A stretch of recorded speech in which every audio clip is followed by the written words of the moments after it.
Hello everyone, कैसे हैं आप सभी। आशा करती हूँ अच्छे होंगे और खूब मन लगा के पढ़ाई कर रहे होंगे। तो आप लोगों की तैयारी अच्छे से चल रही होगी, मुझे ऐसा विश्वास है। लेकिन देखिए, इस समय में बहुत सारे लोग ये लापरवाही कर रहे होंगे ना कि उनको लग रहा होगा कि यार इतने दिन से तो पढ़ ही रहे हैं, चलो थोड़ा सा अपने दिमाग को डाइवर्ट करते हैं, इधर उधर करते हैं, चेंज करते हैं। और यही एक सबसे बड़ी गलती हो जाती है, क्योंकि इसी में अगला व्यक्ति जो है ना, जो लगातार लगा हुआ है बिना कुछ सोचे कि मैं कब से पढ़ रहा हूँ, कब से तैयारी कर रहा हूँ, वहीं पर वो आगे हो जाएगा। तो ये गलती कतई ना करें। भले ही आप साल 2 साल से आप तैयारी कर रहे हैं, लेकिन लगातार जब तक आपका एग्जाम नहीं हो जाता है और जब तक आप सफल नहीं हो जाते हैं, उसी स्पीड से लगे रहिए। और कहीं से भी ये मत सोचिए कि यार बहुत दिन हो गया, बहुत दिन से तैयारी कर रहे हैं, तो क्या हुआ तैयारी कर रहे हैं। किसी को मंजिल जल्दी मिल जाती है, किसी को थोड़ी देर से मिलती है, कोई दिक्कत नहीं है। उस दिन मैंने कहा था ना कि भाई महल बन रहा है तो उसमें टाइम तो लगेगा ही। अब कोई झोपड़ी थोड़ी ना बननी है कि एक दिन में बन जाएगा। तो यही विचारधारा ना अपने मन में अपने आप को मोटिवेट रखने के लिए करते रहिए और अच्छे अच्छे विचार लाते रहिए। तो देखिए, आज मैं कुछ किताबें आप लोगों के सामने लेके आई हूँ। वही आप लोग तो जानते ही हैं कि बड़ी सीमित सी मेरी किताबें थी। आप लोगों के कमेंट्स मेरे पास आते हैं और मैं उसको देखती भी हूँ। जैसे कल मैंने वीडियो में बताया था कि रस छंद अलंकार की जो जहाँ पे बात है, बहुत सारे लोग घबराते हैं इन चीजों से। एक टाइम था कि मुझे भी जब मैं कोचिंग ज्वाइन की थी और जैसे ये वीडियो आई रस छंद अलंकार की, तो मेरे दिमाग में पहले आया कि यार इसको तो तैयार करना है, ये तो मुझे बिल्कुल नहीं आता है। जैसे ना हम लोग बचपन से रस छंद अलंकार बड़े बड़े लोगों के मुंह से सुनते हैं, तो हमारे दिमाग में यह रहता है कि यार क्या है ये, और समझ में कुछ आता नहीं है, कभी पढ़े ही नहीं मन से। तो एग्जाम में भी हमारा सारा फोकस उसी पे रहता है, जो कि आप जानते हैं ना कि सार व्याकरण में ऐसी चीजों को हम छोड़ देते हैं जिसे हमें छोड़ना नहीं चाहिए, छोटी छोटी चीजों को। जैसे वर्तनी शुद्ध करने वाले में मेरा क्वेश्चन खुद ही गलत हुआ था, मैं आप लोगों को बताऊं। पर्यायवाची में भी गलत हुआ था मेरा, जो कि मैं हमेशा रिवाइज करती थी। बहुत सारी चीजें ऐसी होती हैं, आपको आते हुए प्रश्न भी हड़बड़ाहट में एग्जाम में गलत हो जाते हैं। तो ऐसी चीजों को रिवीजन करना बहुत जरूरी है। आप एक ही टॉपिक के पीछे न पड़े रहें, कहने का ये मतलब है। तो उसमें से मुझे कहा गया कि दीदी वो जो ये माता राज भान सलगा वाला जो सूत्र है उसको बता दीजिए, जो 8 गण मतलब उससे होते हैं। ठीक है, मैं एकदम उसको कॉपी पेन पे बता दूंगी या बोर्ड पे बता दूंगी। वो तो 1 मिनट का काम है, आप लोगों को समझना, थोड़ा सा बस उसको प्रैक्टिस की जरूरत है।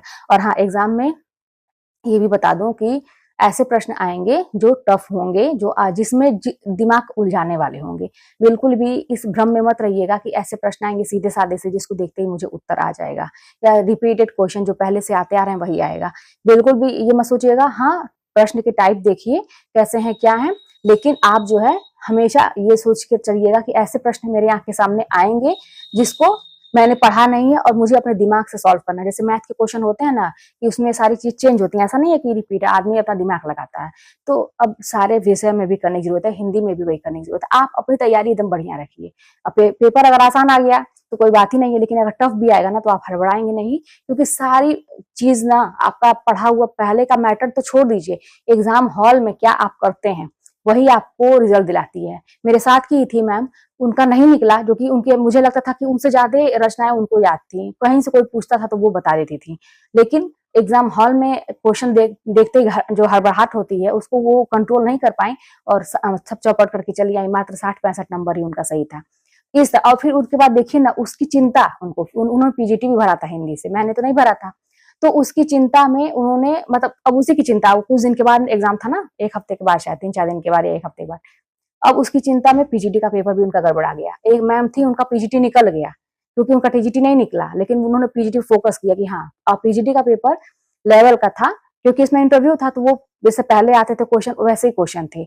हाँ, मेरिट उसमें बनती है, लेकिन वो चाहिए होती तो उनका निकल गया होता अगर उन्होंने सही से फोकस किया होता। तो देखिए, सारी चीजें ना एक रणनीति के हिसाब से होनी चाहिए। आप ये नहीं मैटर रखता कि आपका तैयार कितना है, आप कितना दिन से पढ़ाई कर रहे हैं, क्या कर रहे हैं। मेन वक्त पे जैसे है ना, हथियार तो हमारे हाथ में है, मैंने बहुत प्रैक्टिस भी की है, लेकिन दुश्मन के ऊपर वार किस तरीके से हमको करना है, कब करना है, ये ध्यान देना बहुत जरूरी है। तो इन सब चीजों पर फोकस करिएगा थोड़ा सा, अभी तो तैयारी करिए और मैं आप लोगों को गाइड करती चलूंगी कि कब कब क्या करना है।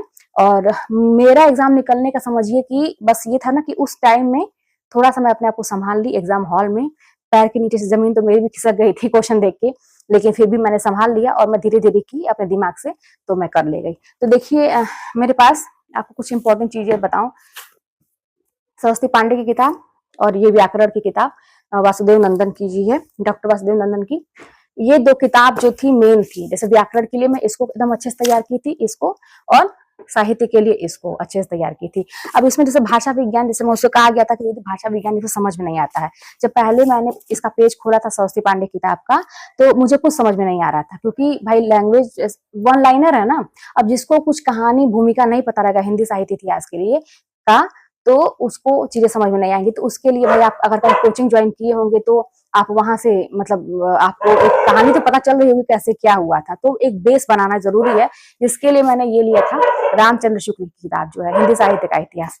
इसको मैंने 2 बार पढ़ा था। ये भी हालांकि समझ में कहाँ आती है, जो फर्स्ट टाइम सोचेगा कि मैं पढ़ूं तो समझ में नहीं आएगा, वही हाल मेरा भी था। लेकिन मैंने समझ समझ के 2 बार पढ़ा था। और जो मैं कोचिंग ली थी तो सर इतने अच्छे समझाते थे कि मैं मतलब वहां से एक मतलब पता चला था हाँ ये चीज हुई थी।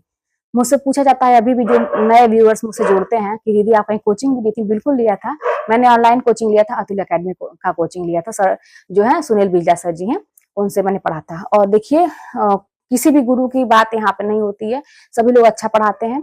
बात अपने मेहनत की होती है कि आप कितना दे रहे हैं। सभी गुरु अपने तरीके से अच्छा ही पढ़ाते हैं, तो आप कभी भी गुरु लोगों को ना दोष दें, ठीक है।